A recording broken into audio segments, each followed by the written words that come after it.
Hello, my cuddlings. How you doing? We are back with another retail episode, and I absolutely loved last week's episode. I hope you guys enjoyed last week's episode. If you haven't watched last week's episode, go check it out.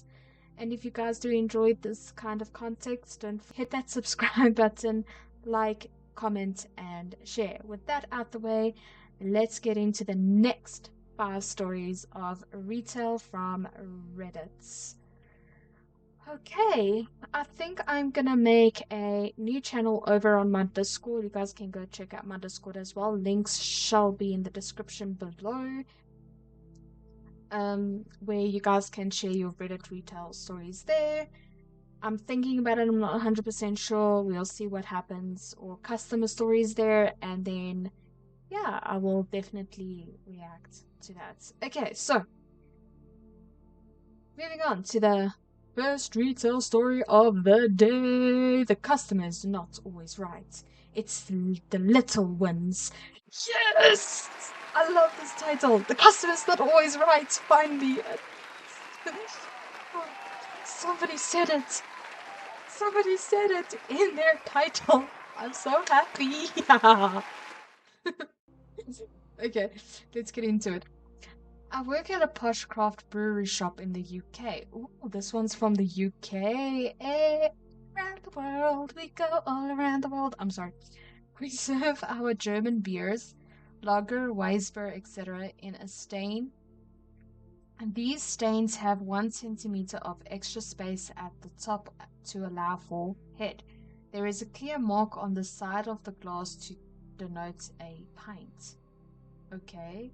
I do not understand anything about alcohol, so when they say stain, I don't understand what it means, and when they explain allow for a head, I don't understand what that means. So, if you guys can educate me in the comments down below, please do so. Moving on.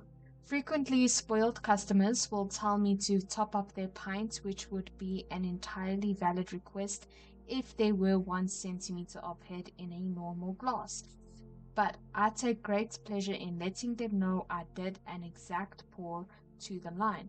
This may sound petty, but considering how precise our pours are compared to the average UK pub, I feel it's actually petty of them to request such an insignificant difference, especially when there are other customers waiting.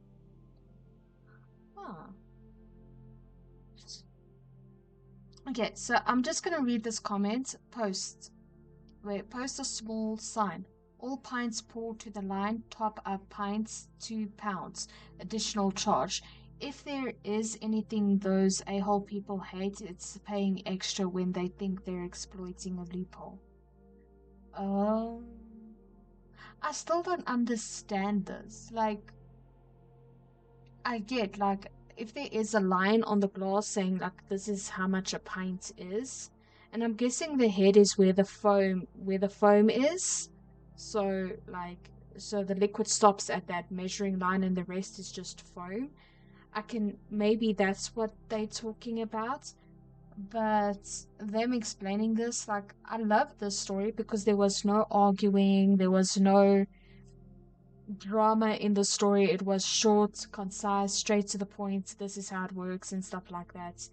So, yeah, and I agree. It's the little ones. Like, listen, if you're gonna want me to go past this line, you're gonna have to pay extra because alcohol is expensive.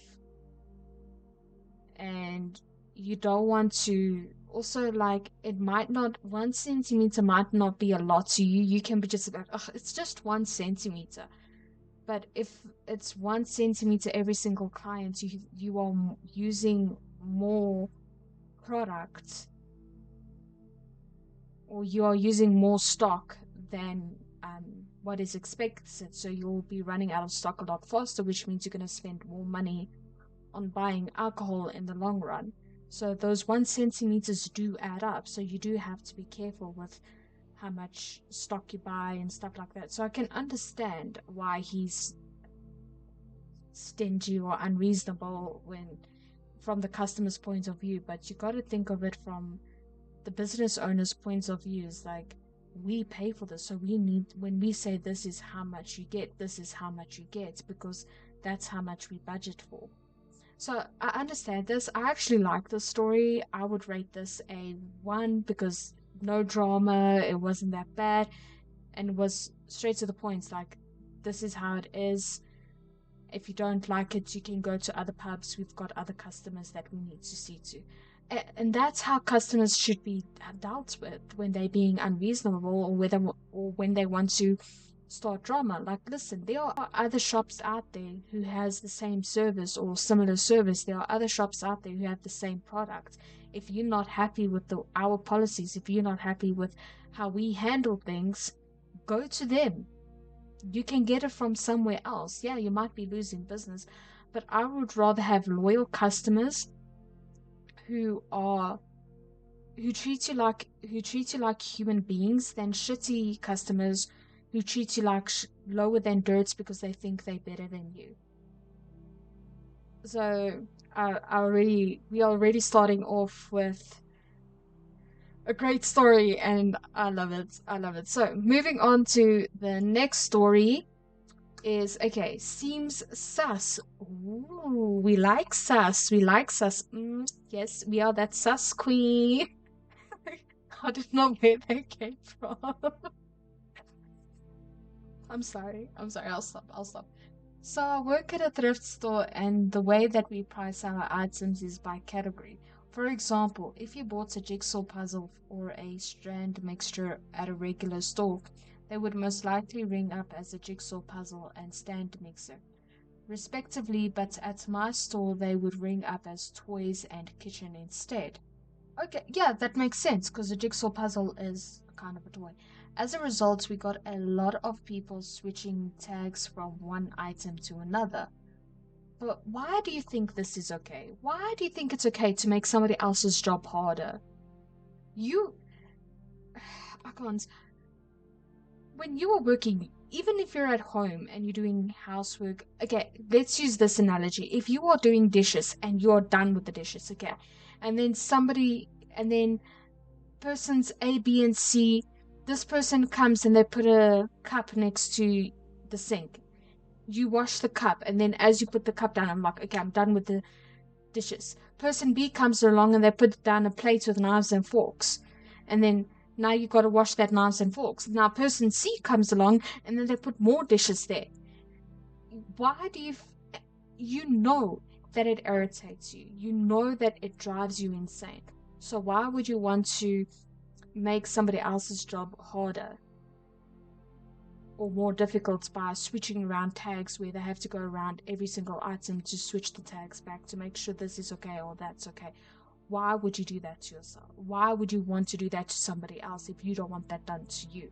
It doesn't cost anything to be considerate to people who work in retail. It really doesn't. Actually, it doesn't cost anything to be considerate to everyone around you. Friends, family, people who work, um, other people who shop. It doesn't cost anything. Moving on. Now, we can't explicitly say that the person that brought something with the wrong tag to the register is the one that did it. We say, I'm sorry, but the tag that is on this item is incorrect. The actual price is this amount, or we have to send it back. We have to send it to the back to get a new tag, or let me call someone to get you the correct price. I am a lead cashier and am able to give a price to something on the spot as long as the customer doesn't mind it being non-returnable. So there is this customer with a salad bowl, a wrong tag, and the cashier doesn't know the real price. The tag on it said $2.99. When I get up to the front, I explain to the woman that the price is incorrect and that I know we don't price our salad bowls for $2.99 unless they are plastic. Hers was really nice and had a painting of a rooster on it, and that I could sell it to her for $4.99. Well, she was not too happy with me and explained that there were tons of salad bowls back there that were this price, and that we are always doing this to her. That every time she comes in to buy something, we change the price of something that she is buying, which made me want to say to her that if we are always changing the price on stuff that you buy, maybe it's because you always switch the tags. I didn't actually say this. Seems suspicious though, right? Yeah, it does seem suspicious. Okay, if you don't have any evidence, if you don't have any camera footage or whatever, you can only suspect. You can't exactly make accusations like you did this or whatever. Um, but yeah, it's very sus. I just smiled at her and explained that we are not changing the price because of her, but because someone switched the tags on her item and that the tag is incorrect. It's just store policy. Okay. And that I could call for a manager if she wanted. She said no, that it was the fact that we were changing the price even though we priced it at $2.99 and that she would have bought it if it was $2.99 or $12.99. I explained to her again that we don't price our salad bowls at $2.99, that this was wrong, and that I was giving her a correct price based on our pricing range. She ended up buying the bowl, and when I had time, I went to our kitchen aisle and looked at the prices on each of our salad bowls to look for our tons of $2.99 bowls. Every single salad bowl, bigger or smaller than the one she bought, was $6.99, and hers was the fanciest one. So I think that her $4.99 bowl was a great deal. Yeah, it was a great deal. And by the way this cashier, okay, but she is a lead cashier, handled the situation was perfect. Like, again, no drama, no escalating the situation, no, none of it. I would rate this like a 3 because it does seem suspicious that the price is constantly changed every single time she buys it. She buys every time she comes to the store to buy products. I do find that suspicious. So yeah, I would also think like, okay, are you the one that's switching around the tags? And if the lead cashier says, do you want me to call the manager? And she said, no, no, it's okay, it's okay. That also seems a lot suspicious. I would be like, I would have somebody every time she comes to the shop and I'm like, okay, whatever aisle you see her walk down, I want you to pretend that you're busy fixing something on the aisle or repacking something on a shelf or whatever, just so you can keep an eye on her because we want to see if she is the one that's switching the tags around, or put up camera footages down the aisles so that we can see. And I know it's gonna cost a lot of money, but it is an investment just so we can see, okay, if she is the one that's doing this or whatnot. So I would, that's what I would have done. But the way like for future references and stuff like that. But like I said, the way this lead cashier handled the situation was, again, perfect. Like, I don't think I would have handled the situation like that. I would have called the lead cashier or I would have called the manager and be like, hey, listen, we got a problem going on here. And this happens every single time when she comes and she buys stuff. So, yeah, but like I said, I mean, this was dealt with perfectly. And the fact that the labels are constantly being switched every single time she comes and buys, I also find that very suspicious. What do you guys think? What do you guys think? I would love to hear. I'm a lot more calm today than what I was last week. I don't know if you guys can hear it. Like, I'm just. You know what I should do? I should add some tranquil music in the back. Okay. My favorite thing. Ooh.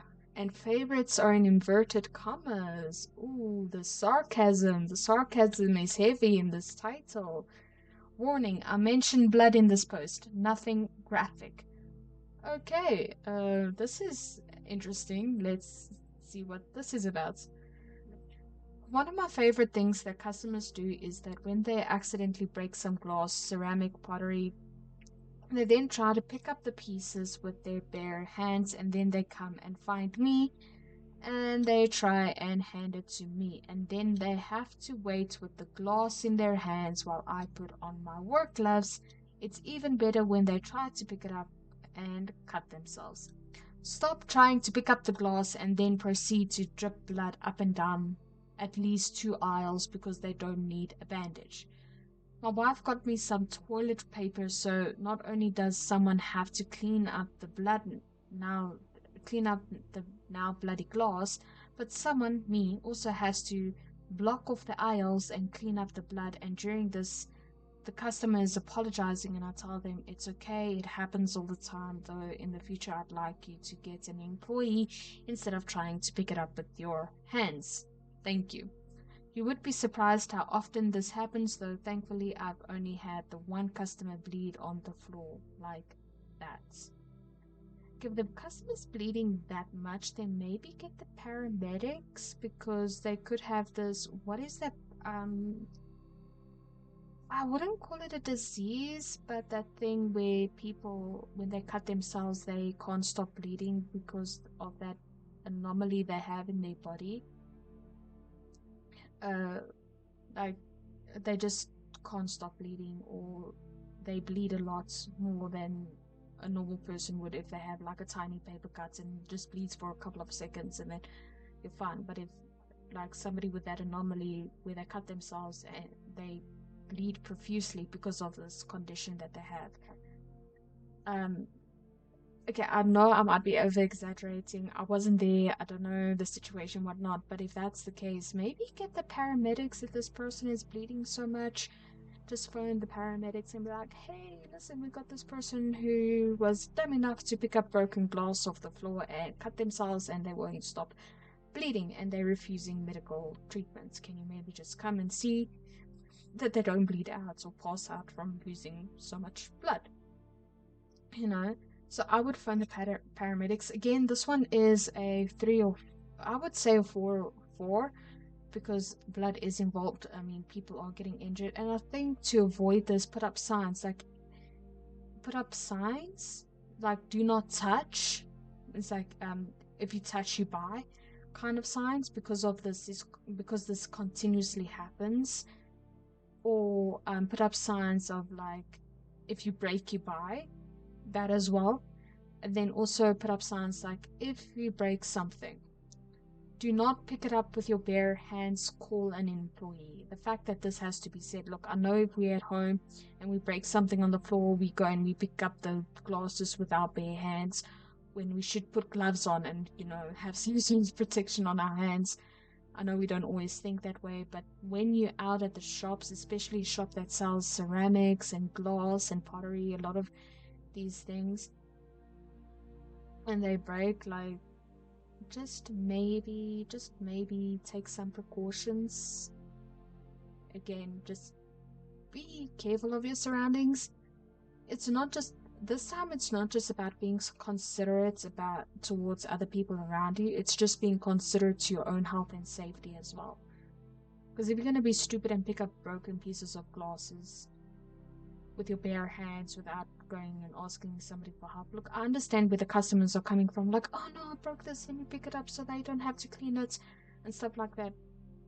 I understand that they're trying to be considerate to others and whatnot, but just take your own safety into consideration as well.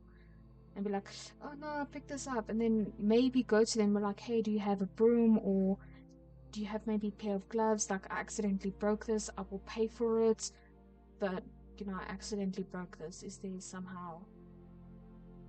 So just be considerate towards your safety as well as the people around you.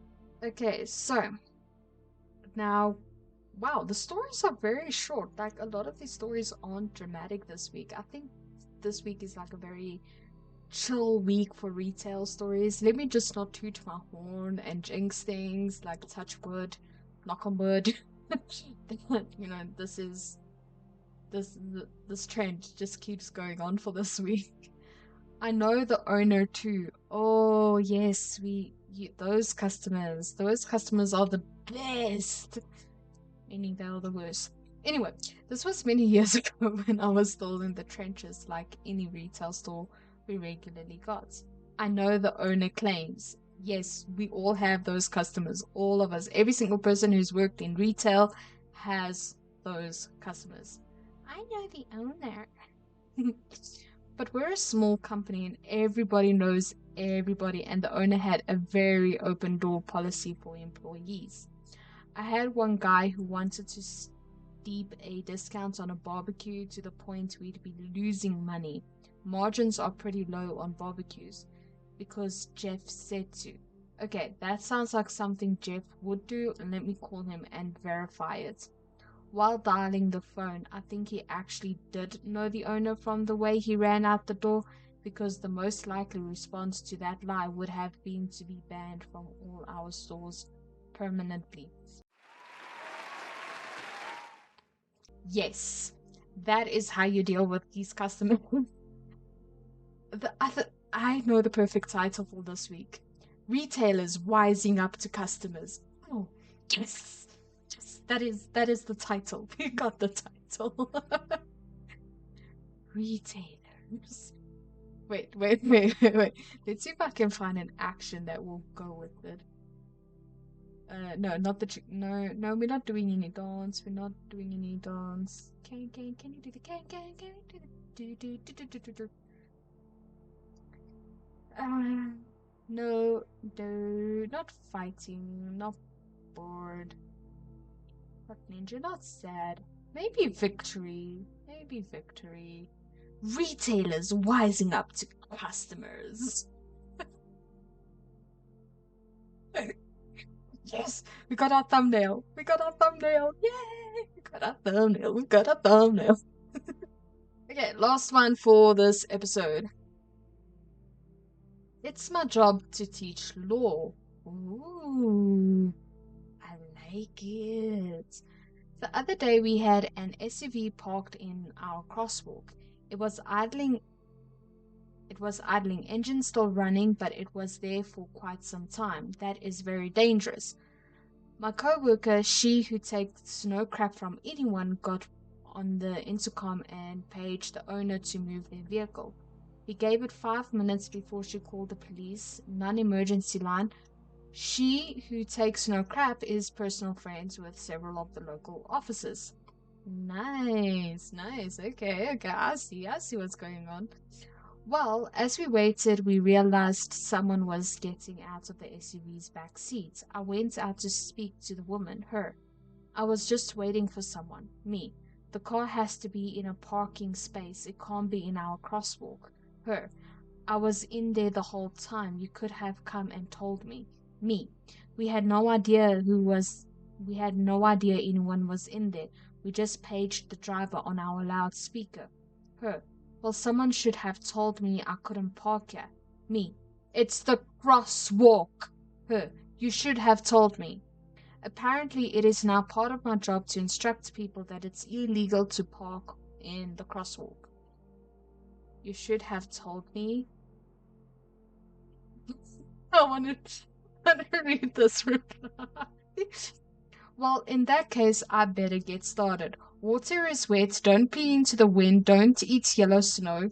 Folding paper cash doesn't double your money. Being an idiot is not an excuse. Cars will run out of gas if you don't refuel them. Children don't raise themselves. You have your guy. You have your. Wait. You have to guide them and be a good example. Make sure the keys are on your person before you lock the car door and close it. Boiling water is hot and you can burn. Takes a deep breath before continuing making statements of the obvious.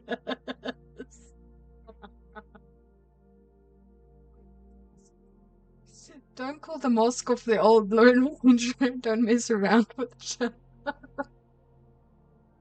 Don't take Superman's cape. Don't spit into the.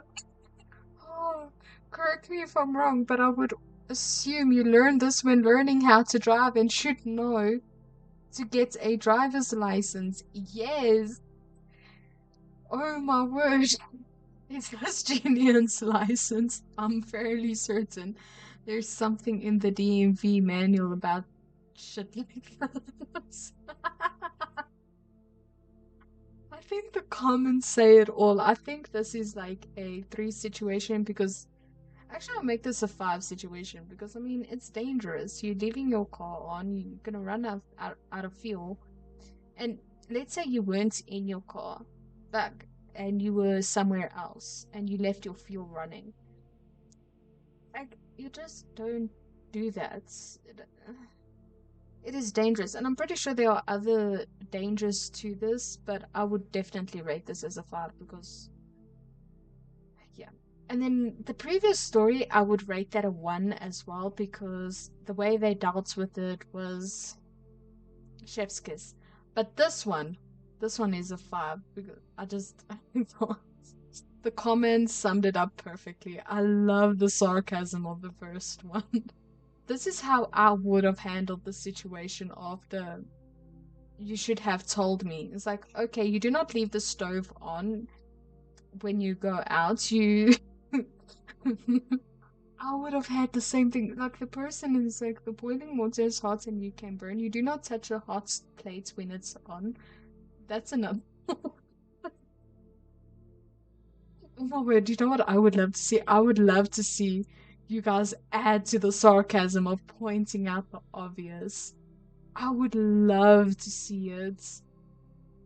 Oh, you do not play with fire inside the house. You do not walk around barefoot when there's broken glass. Oh, shit. You don't run around outside naked up and down the streets. Nobody wants to see that. Okay, I have one more. I have one more. Don't forget to put your brakes on when you stop, especially on a hill. Okay, I'm done. Oh, I love it. I'm just gonna go ahead and hope you guys enjoyed this episode. Please let me know what you think in the comments, and let's just keep the pointing out the obvious thing going because it's brilliant. I love it.